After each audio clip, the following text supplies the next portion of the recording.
This is Democracy Now!, democracynow.org, The War and Peace Report. I'm Amy Goodman.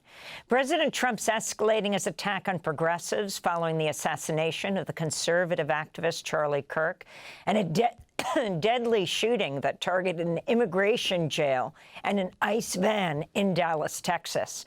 On Thursday, President Trump signed a national security memo authorizing government-wide investigations into nonprofits, activists, and their donors.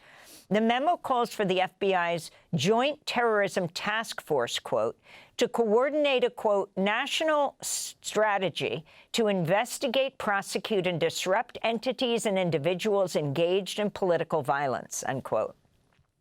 Since the assassination of Charlie Kirk, September 10th, President Trump, Vice President J.D. Vance, and other White House officials have repeatedly blamed Democrats and progressive groups for the attack, even though no evidence has emerged linking the accused shooter, Tyler Robinson, as well as the person involved in the ICE shootings with any progressive organizations.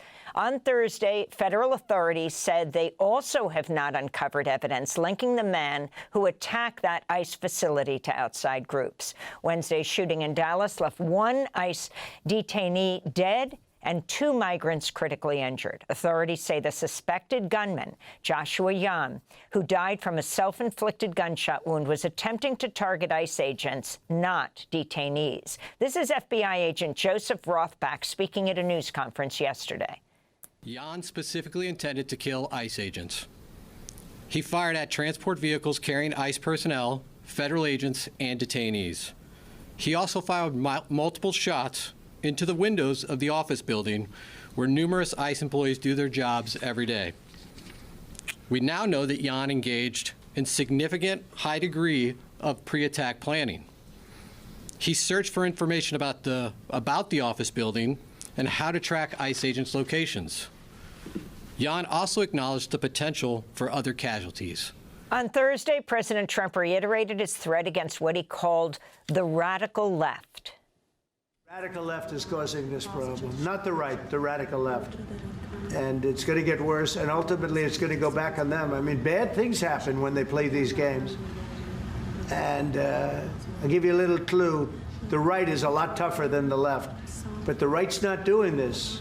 They're not doing it, and they better not get them energized, because it won't be good for the left. We go right now to Madison, Wisconsin, where we're joined by investigative journalist Ken Klippenstein, who's been reporting on the shooting of Charlie Kirk and the attack on the ICE jail in Dallas. His most recent article, The ICE Shooter's Politics, Joshua Yan's Friends Speak. Ken, welcome back to Democracy Now! Tell us what you found out. Hi, Amy. Good to be back. Well, I tracked down 3 friends of the deceased shooter who had known him since childhood and asked them straightforwardly, what were his politics, what were his views? And their answer was basically that he had libertarian leanings, but he was generally apolitical. And that was something that was corroborated by his own brother, who gave an interview saying, this guy wasn't political. I'd never heard him say anything about ICE prior to this. And one of the most surprising aspects of this investigation for me was talking to his former friends, and I kept running into the same issue, which was that, oh, you know, I'd fallen out of touch with him and didn't have recent insight into what his views were. I kept hearing this, and by the 3rd time I hear it, the person says, oh, you know what happened?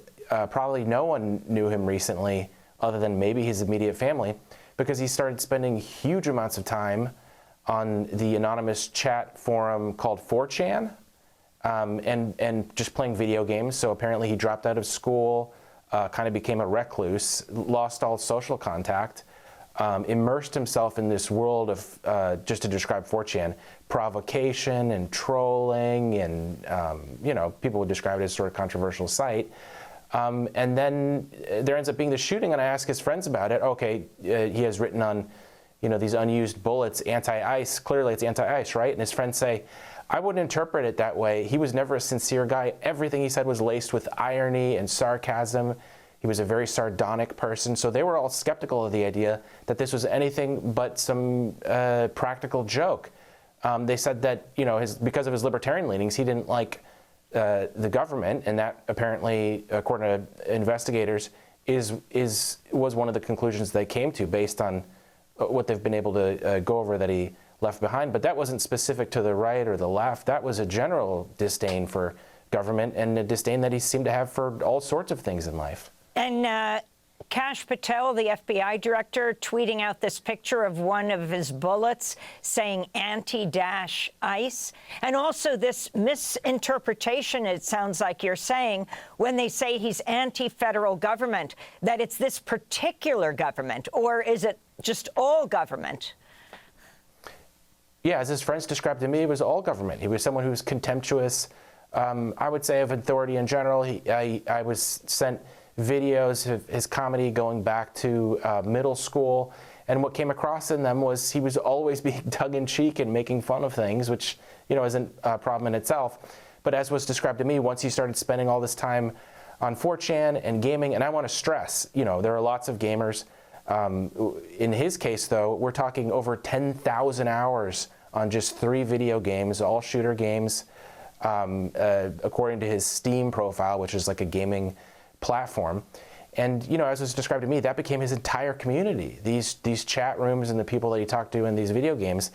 And it sounded like he started getting more and more extreme views. His friends stopped talking to him because they couldn't stomach, you know, his shock humor and how over the top things were getting. And that's the last insight they have. And then we see what happens. And sadly, people didn't seem, they were surprised, but I don't know that they were shocked.